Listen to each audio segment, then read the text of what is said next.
नमस्कार साथियों, स्वागत है आपका फिर से श्रीमती धाबू देवी मेमोरियल कॉलेज बाड़मेर की इतिहास की लाइव क्लास में।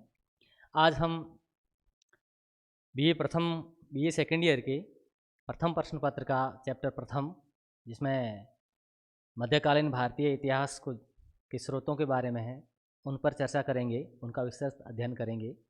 इससे पूर्व की वीडियो में हमने जो इतिहास जानने के स्रोत है, मुख्य रूप से जिन्हें दो भागों में बांटा गया है, साहित्यिक स्रोत और पुरातात्विक स्रोत। तो साहित्यिक स्रोतों के बारे में हमने पहले विस्तार से पूर्व वीडियो में, इससे पहले की वीडियो में उस पर अध्ययन किया कि कौन कौन से ऐसे साहित्यिक स्रोत है जो उस समय लिखे गए, चाहे वो अरबी में लिखे गए हो, चाहे फारसी में लिखे गए हो, जो सल्तनतकालीन और मुग़लकालीन दोनों कालों के अंतर्गत लिखे गए और जिनसे हमें इतिहास के बारे में बहुत कुछ जानकारी मिलती है, इतिहास को जानने और समझने का मौका मिलता है जिनसे, उनके बारे में हम विस्तार रूप से इससे पहले के वीडियो में अध्ययन कर चुके हैं। आज हम इतिहास के जानने के स्रोतों का दूसरा पार्ट, जिसे पुरातात्विक कहा जाता है, उसके बारे में विस्तार से अध्ययन करेंगे। तो स्वागत है आपका। पुरातात्विक स्रोतों के बारे में देखें कि ये कौन कौन से पुरातात्विक स्रोत है जिनसे हमें इतिहास को जानने का अवसर मिलता है, या जिनसे हम इतिहास को जान सकते हैं कि बीते समय में क्या हुआ था, या जो समय गुजरा है उनके बारे में जानकारियाँ कैसे प्राप्त होती है।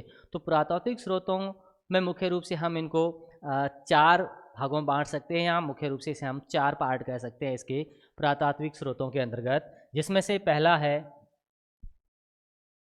पुरालेख, दूसरा स्मारक, तीसरा सिक्के या मुद्राएं जो भी कहें, और चौथा है इतिवृत्तियाँ।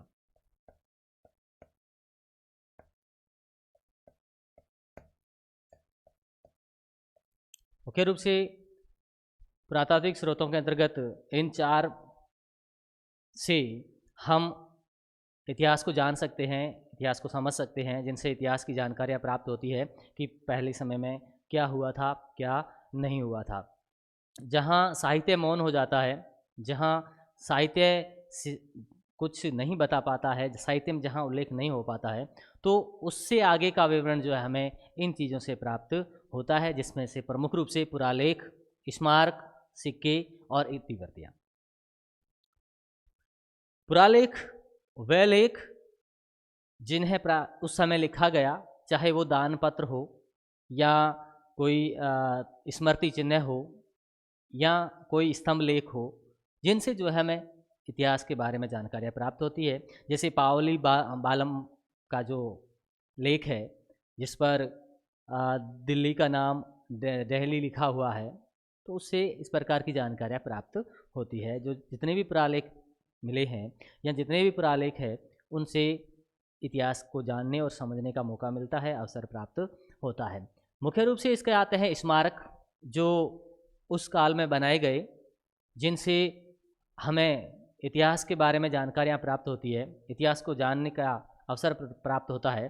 तो स्मारकों में ऐसे कई स्मारक, चाहे वो सल्तनत काल में बने हो, चाहे वो मुग़ल काल में बने हो, जिनसे हमें उस समय के इतिहास के बारे में जानकारियाँ प्राप्त होती है। तो स्मारकों की बात करें मुख्य रूप से, तो स्मारकों में ऐसे वह स्मारक जो उस समय बनाए गए, जिनसे हमें इतिहास के बारे में जानकारी मिलती है, और उन स्मारकों को बनाने वालों के बारे में ये जानकारियाँ प्राप्त होती है कि किस शासक ने किस समय में यह स्मारक बनाया। तो ऐसी बहुत सारी इतिहास को जानने की, उसको समझने की हमें इन स्मारकों से जानकारियाँ प्राप्त होती है, जो इतिहास को जानने के रूप में स्रोत का एक काम करते हैं।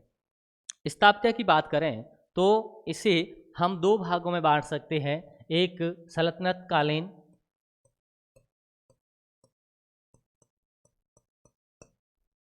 कालीन और दूसरा जो है वो है मुग़ल कालीन।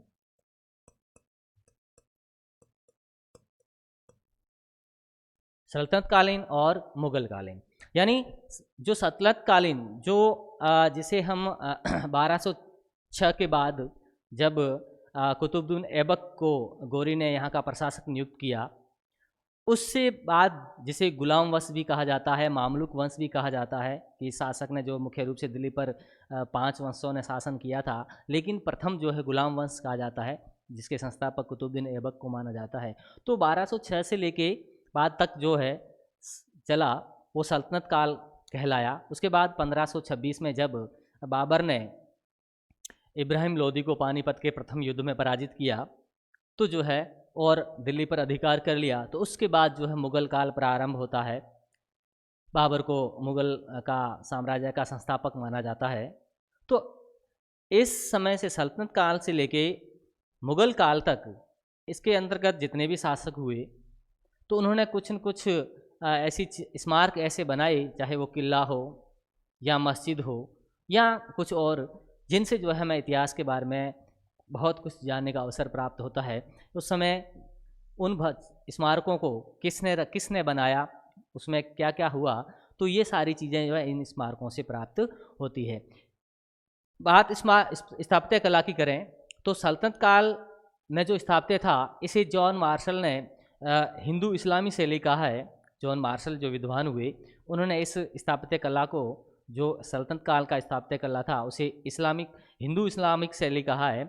और इसमें जो है स्थापत्य में मेहराब और गुबंद की प्रधानता थी। यानी इस स्थापत्य में मेहराब और गुबंद जो बने जाते थे, उसमें इसकी प्रधानता थी। सर्वप्रथम जो है इस भारत में घोड़े की नाल के आकार के मेहराबों का प्रयोग खिलजियों ने किया, और विशेष रूप से जो अलाउद्दीन खिलजी ने अलाई दरवाज़ा का निर्माण करवाया, उसमें इसका प्रयोग हुआ। तुर्कों ने कई हिंदू प्रतीक चिन्ह जो हिंदुओं के प्रतीक चिन्ह थे, जैसे स्वास्तिक, घंटी या और भी जैसे कमल का फूल आदि जो हिंदुओं के प्रतीक चिन्ह हैं, तो तुर्कों ने बहुतायत अपने स्थापत्य शैली में, अपनी स्थापत्य कला में इन प्रतीकों का भी बहुत सा प्रयोग किया। कमल के चिन्ह का या स्वास्तिक का या घंटी का, जो विशेष रूप से हिंदुओं के प्रतीक चिन्ह थे, लेकिन उस समय जो है इन्होंने भी इसका प्रयोग किया। और फिरोज तुगलक के सभी भवनों में, जो फिरोज तुगलक ने जितने अपने भवन बनाए, उन सभी में जो है विशेष रूप से कमल का अलंकरण किया गया है, यानी कमल की आकृतियाँ उसमें मिलती है, अंकन सर्वाधिक हुआ है। तो बात करें स्मारकों की कि कौन कौन से मुख्य स्मारक हैं ऐसे जिनसे हमें सल्तनत कालीन समय के बारे में या उसके इतिहास के बारे में जानकारियाँ प्राप्त होती है, तो इसे बहुत सारे ऐसे स्मारक हैं, बहुत ऐसे स्मारक हैं जिनसे उस समय के बारे में हमें जानकारियाँ प्राप्त होती है। जैसे सर्वप्रथम बात करें, कुतुबुद्दीन ऐबक जब यहाँ का प्रशासक नियुक्त हुआ, तो उन्होंने कुव्वत उल इस्लाम नाम से एक दिल्ली में मस्जिद बनाई, जो दिल्ली की पहली मस्जिद थी। और इस मस्जिद में जो है, यह मस्जिद दिल्ली में किला राय पिथौरा के नज़दीक स्थित है, और इसका निर्माण जो ऐबक ने करवाया, मूलतः ये 27 जैन मंदिर थे। कहा जाता है कि पहले ये जैन मंदिर थे, 27 जैन मंदिर थे, जिन्हें कुतुबुद्दीन ऐबक ने तोड़वा कर उस पर मस्जिद का निर्माण करवाया। तो दिल्ली में यह तुर्कों द्वारा निर्मित पहली मस्जिद थी। इसी तरह इसके बाद इस मस्जिद को इल्तुतमिश ने इसका पुनः निर्माण करवाया, या इसमें थोड़ा बहुत सुधार भी करवाया। और अलाउद्दीन खिलजी जो शासक बने, तो उन्होंने भी इसका थोड़ा विस्तार करवाया। इस कुव्वत उल इस्लाम के बारे में पर्सी ब्राउन जो विद्वान हुए हैं, उन्होंने कहा है कि भारत में पहली इस्लामिक प्रयोग ये कुव्वत उल इस्लाम है, मस्जिद है। यानी भारत में जो इस्लामिक पद्धति की शुरुआत हुई या प्रारंभ की बात करें, तो दिल्ली में ये पहली जो है जो इस मस्जिद बनी, जो ऐबक ने बनवाई, वह इसका पहला उदाहरण है। यानी भारत में पहली इस्लामिक प्रयोग करना, ये बात पर्सी ब्राउन ने कही थी। इसके अलावा कुतुबुद्दीन ऐबक ने ही जो है वो बनाया कुतुब मीनार, जो उसके बाद उसमें इल्तुतमिश और फिरोज तुगलक ने उसमें सुधार करवाया। यानी जब बिजली गिरने से उसकी एक मंजिल गिर गई, तो फिर उसे फिरोज तुगलक ने उसको पुनः निर्माण करवाया।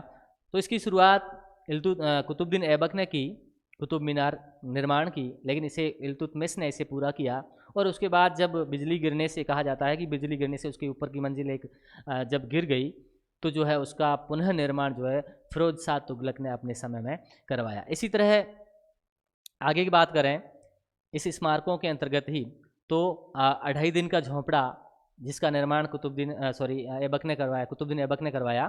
तो इस प्रकार जो यह 2.5 दिन का झोंपड़ा जिसके बारे में ये संशय है कि इसका नाम 2.5 दिन कैसे पड़ा। कुछ विद्वान कहते हैं कि इसका निर्माण 2.5 दिन में हुआ, इसलिए इसका नाम 2.5 दिन का झोंपड़ा पड़ा, या कुछ कहते हैं कि 2.5 वर्षों में इसका पूर्ण हुआ, इसलिए इसका नाम 2.5 दिन का झोंपड़ा पड़ा। लेकिन इससे ये कोई बात मायने नहीं रखती है कि इसका नाम कैसे पड़ा। लेकिन ये ज़रूर है कि जो 2.5 दिन का झोंपड़ा कुतुबुद्दीन ऐबक ने जिसका निर्माण करवाया, तो इसके बारे में कहा जाता है कि जो अजमेर के शासक विग्रहराज चतुर्थ हुए, उन्होंने इसका निर्माण करवाया था।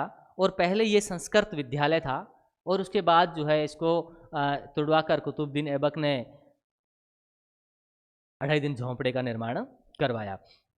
इसके बाद जब ऐबक की 1210 में मृत्यु हो जाती है, घोड़े से गिरकर जो चौगान खेलते हुए लाहौर में, तो उसके बाद शासक इल्तुतमिश शासक बनते हैं। तो इल्तुतमिश ने भी अपने स्थापत्य में खूब विस्तार किया, और एक नई पद्धति, एक नई शैली जिसे मकबरा शैली कहा जाता है, उसका प्रारंभ किया। तो मकबरा शैली का जो जनक जिसे हम कहें, वो इल्तुतमिश को ही कहा जाता है। तो इल्तुतमिश ने मकबरे की शुरुआत की, वो सुल्तानगंडी में अपने पुत्र नासिरुद्दीन शाह की मृत्यु के बाद जो है उन्होंने उसका मकबरा बनाया, जो सुल्तानगंडी में स्थित है। तो इस कारण जो है इल्तुतमिश को मकबरा शैली का जनक भी कहा जाता है। इसके अलावा और अलाउद्दीन खिलजी की बात करें, तो अलाउद्दीन खिलजी ने भी काफ़ी निर्माण करवाए, जिसमें जैसे दिल्ली के जो 7 शहर माने जाते हैं, 7 शहरों का निर्माण किया दिल्ली के अंतर्गत। तो उस दिल्ली के अंदर के एक सीरी जिसे अलाउद्दीन खिलजी ने उसका निर्माण कराया, जो दिल्ली का दूसरा शहर था। और इसे बर्नी ने शहर नो या नवनगर भी कहा है। बर्नी जो लेखक हुए जिन्होंने काफ़ी ग्रंथ लिखे, तो उन्होंने जो है कहा कि यह एक नवनगर या शहर नौ कहा जाता है इसको। इसके अलावा अलाउद्दीन खिलजी ने अलाई दरवाज़ा बनाया, जो वैज्ञानिक विधि से बनाया गया पहला था, जिसमें वैज्ञानिक विधि का प्रयोग किया गया। और इसके गुंबद में सर्वप्रथम घोड़े की नाल का भी प्रयोग, यानी घोड़े की नाल जैसी आकृति का प्रयोग सर्वप्रथम इसमें मेहराब में किया गया। इसके अलावा बलबन ने लाल महल बनवाया, जिसे कसर ए लाल कहा जाता है, जो बलबन का स्वयं का मकबरा था। इसके अलावा और भी बहुत सारे शासक हुए, जैसे फिरोज तुगलक के शासनकाल के दौरान खाने जहाँ तेलगानी का मकबरा, जो काफ़ी प्रसिद्ध भी है।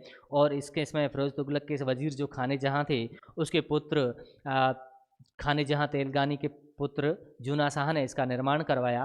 तो इस प्रकार ऐसे बहुत सारे शासक जिन्होंने अपने समय में ऐसे अनेक स्मारक बनाए, जिनसे हम उस समय के बारे में जान सकते हैं, उस समय के इतिहास के बारे में समझ सकते हैं कि किस शासक ने कितना शासन किया या उसकी कार्यप्रणाली कैसी थी। इसके अलावा और भी बहुत कुछ इन स्मारकों से इतिहास के बारे में जानकारियाँ प्राप्त होती है।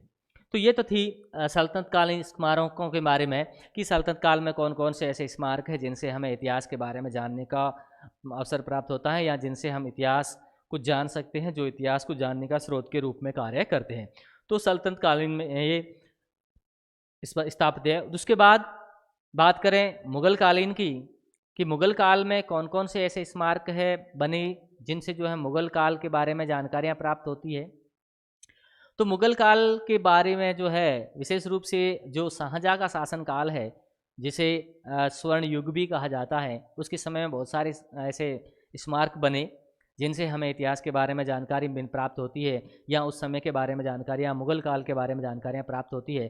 तो इस स्थापत्य के बारे में बात करें तो इस शैली को, यानी जो मुगल काल के दौरान स्थापत्य का निर्माण हुआ, यानी जो स्थापत्य शैली थी, इसे इंडो पर्शियन शैली कहा जाता है। यानी इसमें हिंदुस्तान की और पर्शिया यानी ईरान की दोनों की जो है शैली का मिश्रण हुआ, इसलिए इसका नाम इंडो पर्शियन शैली पड़ा।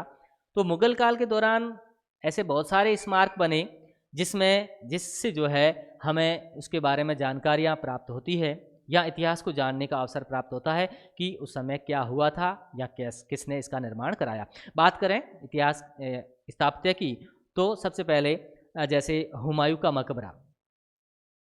हुमायूं का मकबरा का निर्माण हाजी बेगम ने करवाया और यह इसे जो है यानी कि हुमायूं के मकबरे को जो है ताजमहल का पूर्वगामी कहा जाता है। यानी जो हुमायूं का मकबरा है यह इसे ताजमहल जो बाद में शाहजहां के काल में बना उसका पूर्वगामी कहा जाता है।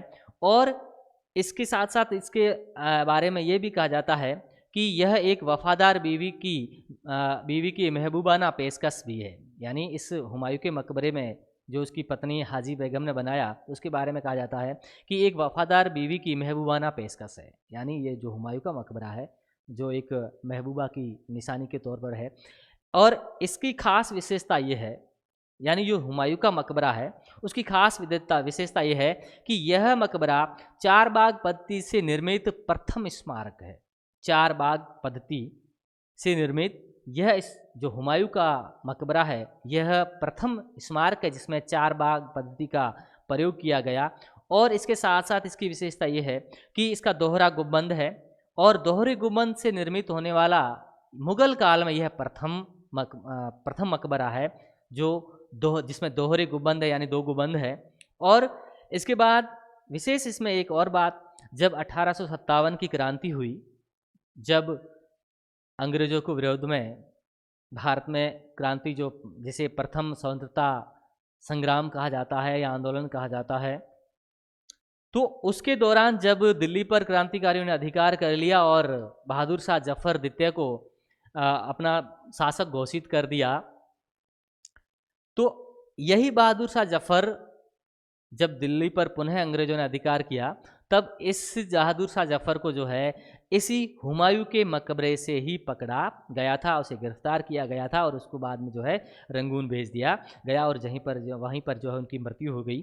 तो इस प्रकार यहाँ पर जो है बहादुर शाह को ही गिरफ्तार किया गया था। और इसमें एक और बात कही जाती है कि तैमूर वंश था, यानी जो ये बाबर से संबंधित पूरा खानदान जो है ये तैमूर वंश कहलाता है, क्योंकि बाबर का जो संबंध तैमूर वंश से था। और तो इस कारण इस तैमूर वंश इस मकबरे को यानी हुमायूं के मकबरे को जो है तैमूर वंश का शमशान गृह कहा भी जाता है। और इसके साथ साथ और भी बहुत सारे ऐसे स्मारक जिनका निर्माण किया गया उसके बाद में, जैसे उसके बाद हुमायूं के बाद अकबर, तो अकबर के जो है जिन्होंने फतेहपुर सीकरी नाम से एक नगर बसाया जो फिर बाद में उसकी राजधानी भी बनी। तो 1569 और 84 के दौरान यह मुगलों की राजधानी भी रही। इसमें बहुत सारे ऐसे भवन इस नगर में बहुत सारे ऐसे भवन बनाए गए अकबर के द्वारा, जिनमें से जैसे बुलंद दरवाज़ा जो गुजरात विजय पर उसकी याद में बनाया गया बुलंद दरवाज़ा, सलीम चिश्ती की दरगाह जो सलीम चिश्ती जो जिनके आशीर्वाद से अकबर का जन्म हुआ था, इसका जहांगीर का जन्म हुआ था, जिसके जहांगीर को बचपन में सलीम कहा जाता था, नाम पुकारा जाता था, जो इसी सलीम चिश्ती की दुआ से उनकी प्राप्ति हुई थी बेटे की, तो उसका नाम भी सलीम रखा गया। तो अकबर के शासनकाल के दौरान फतेहपुर सीकरी के अंतर्गत बहुत सारे ऐसे स्मारक बनाए गए जिसमें सलीम चिश्ती की दरगाह, बुलंद दरवाज़ा और जोधाबाई का महल, जामा मस्जिद, ऐसे अनेक ऐसे भवन जो फतेहपुर सीकरी में बनाए गए। जामा मस्जिद के बारे में फर्ग्यूसन ने कहा है कि यह जो है पत्थर पर एक रूमानी कथा है, यानी जो जामा मस्जिद का निर्माण करवाया गया अकबर के द्वारा फतेहपुर सीकरी में, तो उसके बारे में फर्ग्यूसन ने कहा है कि यह पत्थरों पर एक रूमानी कथा है, रोमांटिक कथा है। इसके बाद आगरा का लाल किला जिसे अकबर ने निर्माण कराया, आगरा का लाल किला जो अकबर शैली का प्रथम बड़ा उदाहरण है। यानी अकबर ने जब भवनों की शुरुआत की, स्थापत्य की शुरुआत की, तो ये जो आगरा का लाल किला है, इसे अकबर शैली का प्रथम उदाहरण माना जाता है। इसके बाद अकबर महल भी है, और इसके अंतर्गत आगरा के लाल किला के अंतर्गत अकबर महल, जयपुर भवन, जहांगीर महल आदि है। तो जयपुर भवन की एक विशेषता इसके अंतर्गत ये है, जो आगरा के लाल किले में है। तो जब शिवाजी को औरंगजेब ने गिरफ्तार किया था, तो इसी जयपुर भवन में, यानी जो जयपुर भवन है जो आगरा के लाल किले में है, उसमें इस शिवाजी को कैद करके रखा गया था। उसके बाद अकबर का मकबरा जो सिकंदरा में स्थित है, यह पिरामिड आकार का है और इसमें गुंबद का अभाव है। जाट नेता राजाराम, जो एक जाट नेता थे राजाराम, उन्होंने 1691 ईस्वी में इस अकबर का मकबरा जो सिकंदरा में स्थित है, इसका खुदाई की, और इसमें से जो है अकबर की हड्डियों को निकाला गया, और उसे जो है हड्डियों या अस्थियों को निकाला गया और बाहर निकाल कर इसको जो है हिंदू रीति रिवाज के अंतर्गत जो है चिता पर रखकर इसको जलाया गया। इसके बाद जहांगीर के शासनकाल के दौरान की बात करें, जहांगीर के शासनकाल के दौरान एतमोदौला खां का मकबरा, जो नूरजहां के पिता थे, जिसका निर्माण नूरजहां ने करवाया, तो मुगल काल में पूर्ण रूप से संगमरमर से बनने वाला यह प्रथम मकबरा था। यानी मुगल काल में जब संगमरमर से पूर्ण रूप से बनने वाला जो एतमुद्दौला खां का मकबरा है, जिसका निर्माण नूरजहां ने करवाया, वह प्रथम स्मारक है जिसमें पूर्ण रूप से संगमरमर का प्रयोग किया गया है, या पूर्ण रूप से संगमरमर का प्रयोग किया गया उसको बनाने में। इसके अलावा मुगल जहांगीर के शासनकाल के दौरान और भी बहुत सारे ऐसे स्मारक हैं, जैसे अनारकली का मकबरा जो लाहौर में स्थित है, और जहांगीर का मकबरा जो लाहौर में स्थित है, नूरजहां का मकबरा, और भी बहुत सारे ऐसे। जैसे अनारकली के मकबरे के बारे में ये कहें तो अनारकली के मकबरे में पहुंचने वाला प्रथम अंग्रेज जो है वो विलियम फिंच था, जो सबसे पहले अनारकली के मकबरे पर गया था।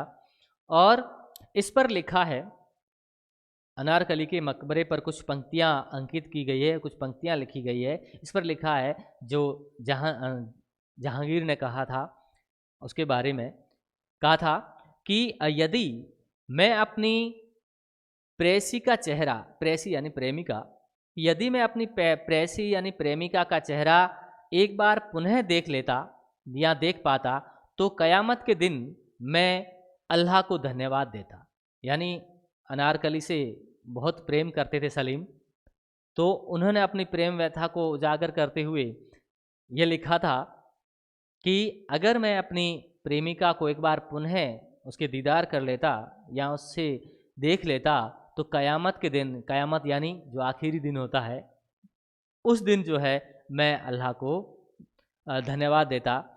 इसी प्रकार और भी ऐसे बहुत सारे मुग़ल शासन के काल के दौरान स्मारक बने, जिनमें से जैसे शाहजहाँ के शासनकाल के दौरान, शाहजहाँ का शासनकाल के दौरान भी बहुत सारे ऐसे स्मारक बने, जिसमें जैसे शाहजहाँ का शासनकाल जो है स्थापत्य कला का स्वर्ण युग भी कहा जाता है। शाहजहाँ ने सार्वजनिक निर्माण विभाग की स्थापना भी करवाई। तो इसके अंतर्गत दिल्ली का लाल किला, जामा मस्जिद, दीवान आम, दीवान खास, रंग महल, नौबत खाना, जो सारे के सारे दिल्ली के अंतर्गत दिल्ली में स्थित है, जिन्हें शाहजहाँ ने बनवाया। और आगरा में भी शाहजहाँ ने काफ़ी निर्माण करवाए, जिनमें से जैसे दीवान आम, दीवान खास, मोती मस्जिद, जामा मस्जिद, और विशेष रूप से ताजमहल। ताजमहल आप सब जानते ही हैं कि एक प्रेमिका की याद में, एक प्रेमी द्वारा किया गया निर्माण, जो अपनी पत्नी मुमताज़ महल की याद में बनाया गया, तो ताजमहल है। और इस ताजमहल के स्थापत्यकार की बात करें तो इसके स्थापत्यकार थे उस्ताद अहमद लाहौरी और उस्ताद ईसा। यानी ताजमहल के जो निर्माणकर्ता थे, जो स्थापत्यकार थे, वह थे उस्ताद अहमद लाहौरी और उस्ताद ईसा। इस पर कुरान की आयतें लिखी गई है, जो ताजमहल है इस पर कुरान की कुछ आयतें भी कुछ लिखी गई है, जिसे अमान खां सिराजी ने लिखा था, और इसके गुंबदों का निर्माण जो है इस्माइल खां ने करवाया था, और इस पर जो चित्रकारी की गई है, पचिकारी जो की गई है, उसे जो है कन्नौज की मोहनलाल ने किया था। ताजमहल को वास्तुकार की कला का रत्न, एक वफादार आशिक का खिराज और संगमरमर में संवेदनशील शोक गीत कहा जाता है। इसी प्रकार औरंगजेब के शासनकाल के दौरान, यानी कि औरंगजेब एक कट्टर सुन्नी मुसलमान था, उसे इन चीज़ों से सख्त नफरत थी। उसने कोई रुचि नहीं दिखाई, ना तो स्थापत्य में कला में दिखाई, ना ही चित्रकला में, ना ही गायन कला में, या किसी में भी रुचि नहीं दिखाई। ये सब जो है इस्लाम के अंतर्गत उसे वर्जित लगते थे। फिर भी जो है उसमें एक निर्माण करवाए, कुछ निर्माण करवाए, जिसमें दक्षिण में जो है औरंगाबाद में स्थित रबिया उद दौरानी का मकबरा है, जो औरंगाबाद में स्थित है, जिसे द्वितीय ताजमहल भी कहा जाता है। तो इस प्रकार हम बात करें कि स्मारकों में, तो स्मारकों के अंतर्गत दो स्मारक शैली आते हैं, जिसमें से एक सल्तनत कालीन स्मारक और दूसरा मुगल कालीन स्मारक। यानी मुगल काल के दौरान कितने कितने स्मारक बनाए गए, किस किसने बनाए, और सल्तनत काल के दौरान कौन कौन से स्मारक बने, जिनसे हमें इतिहास के बारे में जानकारियाँ प्राप्त होती है। तो ऐसे अनेक स्मारक जो तत्कालीन समय में बनाए गए, जिनसे हमें इतिहास के बारे में बहुत कुछ जानने को प्राप्त होता है, जिनसे बहुत सारी जानकारियाँ प्राप्त होती है। तो स्मारकों के बाद अगला नंबर आता है सिक्कों का। यानी जो मध्यकालीन भारतीय इतिहास है, उनको जानने के रूप में मुख्य रूप से 4 जो स्रोत है पुरातात्विक स्रोत के अंतर्गत, जिसमें पुरालेख, स्मारक और तीसरा नंबर आता है सिक्कों का। और इन सिक्कों से भी उस समय के बारे में बहुत सारी जानकारियाँ प्राप्त होती है कि जिस शासक के दौरान सिक्कों में मिलावट नहीं की गई या शुद्ध सोने चांदी के सिक्के बनाए गए, तो उसका इस समय में कहा जाता है कि उसका प्रशासन अच्छा था। और जहाँ पर मिलावट पाई जाती है तो उसका अनुमान विद्वान ये निकालते हैं कि उसका शासनकाल अच्छा नहीं था, या फिर उसमें जो है चांदी में या सोने में जो कमी आ गई थी, जिसके कारण मिलावट की गई। तो ऐसे सिक्के, और इसके अलावा उन सिक्कों पर शासक का वंश भी ज्ञात होता है, या उन शासकों की जो रुचियाँ किन किन चीज़ों में होती थी, ये भी ज्ञात होता है। तो इतिहास को जानने का स्रोत सिक्के भी एक तरह के स्रोत है, जिनसे मध्यकालीन भारतीय इतिहास के बारे में जानकारियाँ प्राप्त होती है। तो सिक्कों की बात करें तो इन सिक्कों में एडवर्ड थॉमस एवं नेशनल राइट ने coins and catalogue in India museum नाम से पुस्तक लिखी, जिनमें इनका अध्ययन किया या जिनके बारे में बताया। एडवर्ड थॉमस प्रथम इतिहासकार थे जिन्होंने the chronicle of the Pathan kings of Delhi पुस्तक तैयार करने में मुद्रा को स्रोत के रूप में व्यापक प्रयोग किया। यानी कि जो एडवर्ड थॉमस थे वो प्रथम इतिहासकार थे जिन्होंने अपने इतिहास लेखन में, यानी जो उन्होंने पुस्तक लिखी, उसमें व्यापक रूप से इन मुद्राओं का प्रयोग किया, इन सिक्कों का प्रयोग किया, जिनके आधार पर ही उन्होंने अपनी पुस्तक लिखी। तो इस प्रकार सिक्के भी जो है मध्यकालीन इतिहास को जानने के स्रोत है। मुसलमान शासकों में सर्वप्रथम बात करें तो महमूद गजनवी ने भारतीय ढंग के सिक्के चलवाए। यानी मुगल शासकों की बात करें या मुसलमान शासकों की बात करें तो सबसे पहले महमूद गजनवी, जिन्होंने जो है भारतीय ढंग के सिक्के तैयार किए या सिक्के चलवाए, और इसमें चांदी के सिक्कों पर संस्कृत में कलमा तथा देवनागरी में अव्यक्तमक मोहम्मद अवतर उत्कीर्ण है। यानी जो मोहम्मद गजनवी ने जो सिक्के चलाए उन पर कुछ लिखा हुआ है, जो संस्कृत में कलमा जो मुसलमानों का है वो लिखा गया है, और देवनागरी में जो है अव्यक्तम मोहम्मद अवतर उत्कीर्ण है। इस पर घुड़सवार एवं नदी की आकृति है, और इन सिक्कों को जो है दिल्ली वाला कहा जाता है। यानी जो मोहम्मद गजनवी ने जो सिक्के चलाए उन पर घुड़सवार और नदी की आकृति उत्कीर्ण है, और इन सिक्कों को दिल्ली वाला सिक्का कहा जाता है, जिनका वजन लगभग 56 ग्राम था। इसके बाद मोहम्मद गोरी, जिन्होंने दिल्ली वाला, वो तो था दिल्ली वाला, लेकिन ये है दिल्ली वाला, तो इन्होंने दिल्ली वाला सिक्का चलाया जिस पर हिंदुओं की देवी लक्ष्मी, हिंदुओं की जो धन की देवी है लक्ष्मी, उस लक्ष्मी की आकृति उत्कीर्ण है तथा उन सिक्कों पर मोहम्मद बिन साम अंकित किया गया है। यानी मोहम्मद गोरी के सिक्कों पर जो है हिंदुओं की देवी लक्ष्मी की आकृति उत्कीर्ण है और इसके साथ साथ उस पर मोहम्मद बिन साम लिखा गया है।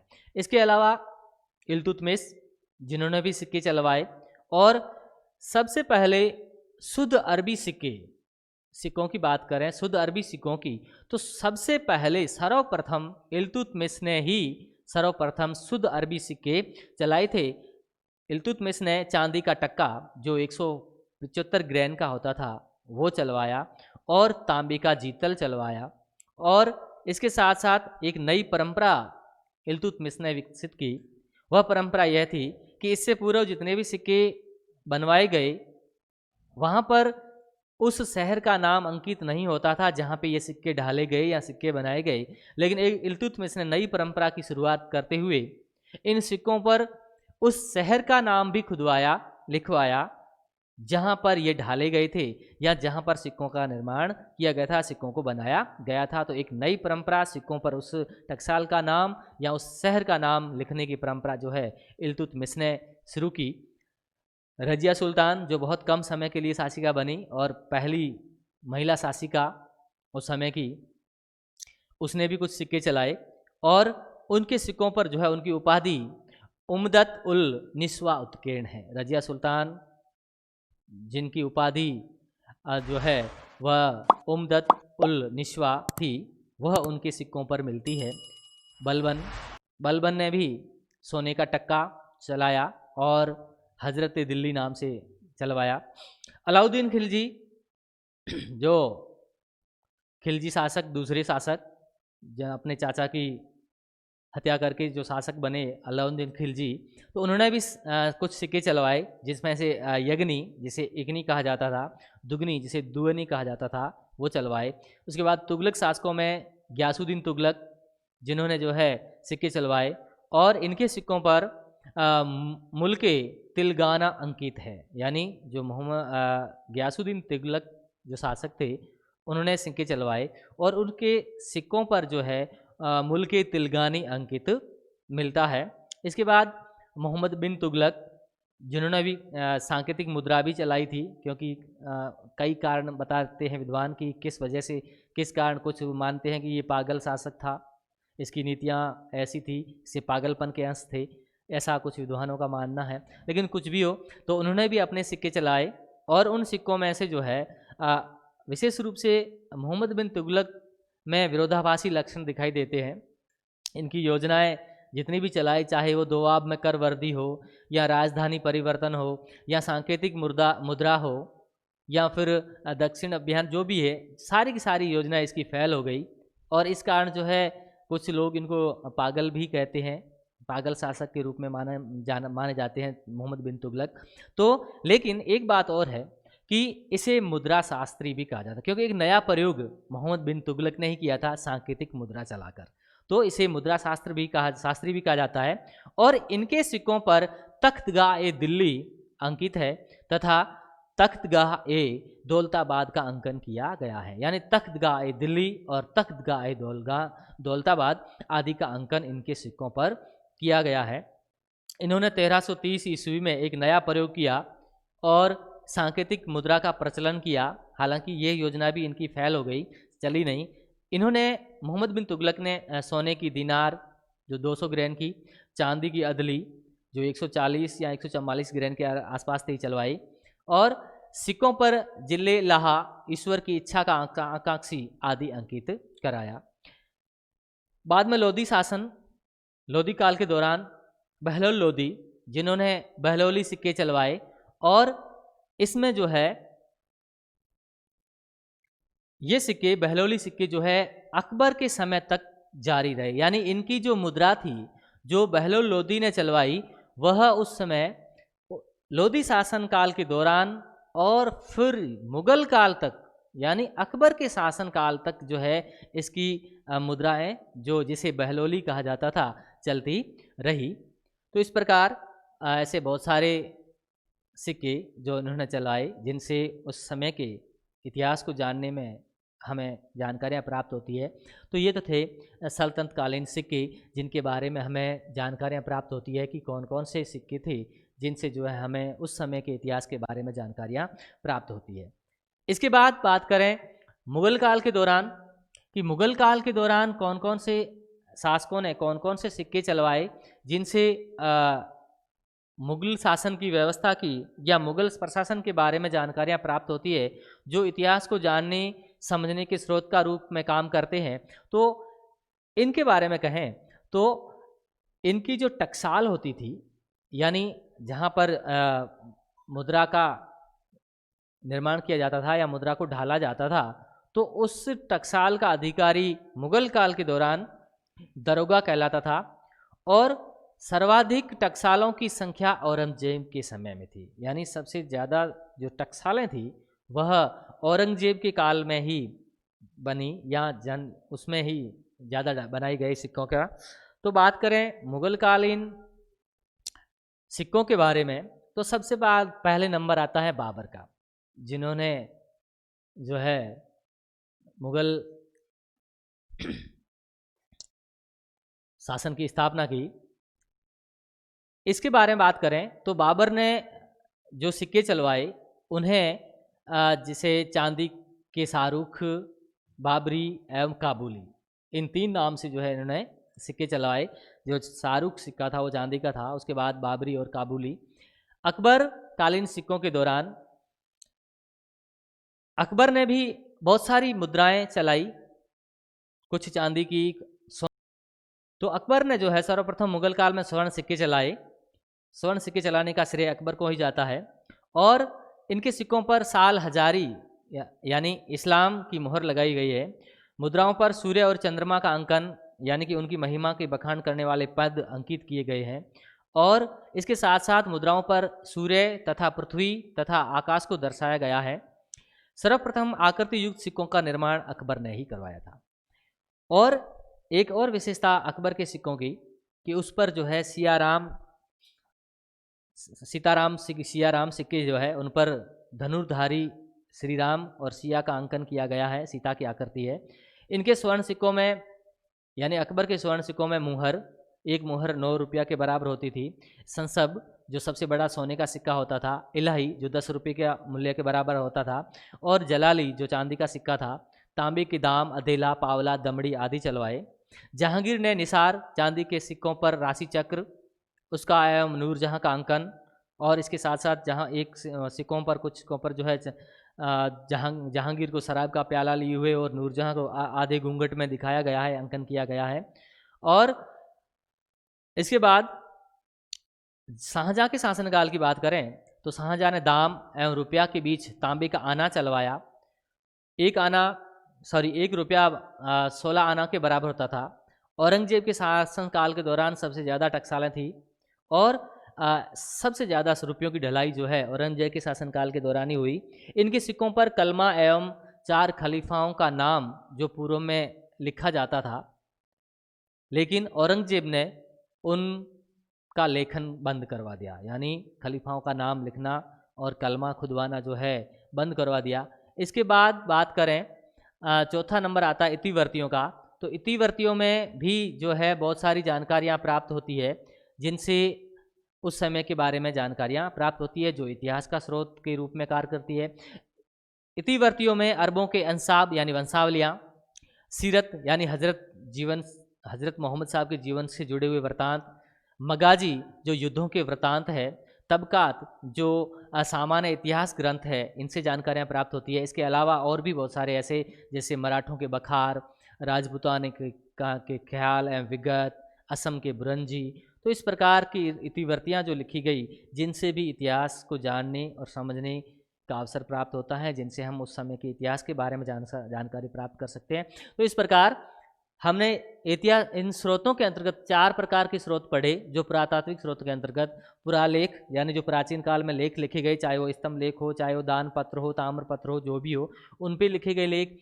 स्मारक जो सल्तनत कालीन और मुगल काल के दौरान बनाए गए जितने भी स्मारक भवन हैं, वो जिनसे इतिहास के बारे में जानकारी हमें प्राप्त होती है। सिक्के जो सल्तनत काल के दौरान चलाए गए और मुगल काल के दौरान चलाए गए, जिनसे उनके बारे में प्राप्त होती है, और इतिवर्तियाँ। तो इस प्रकार ये है पुरातात्विक स्रोत, जिनसे हमें उस समय के इतिहास के बारे में जानकारी प्राप्त होती है। नेक्स्ट चैप्टर अगले समय, तब तक के लिए नमस्कार।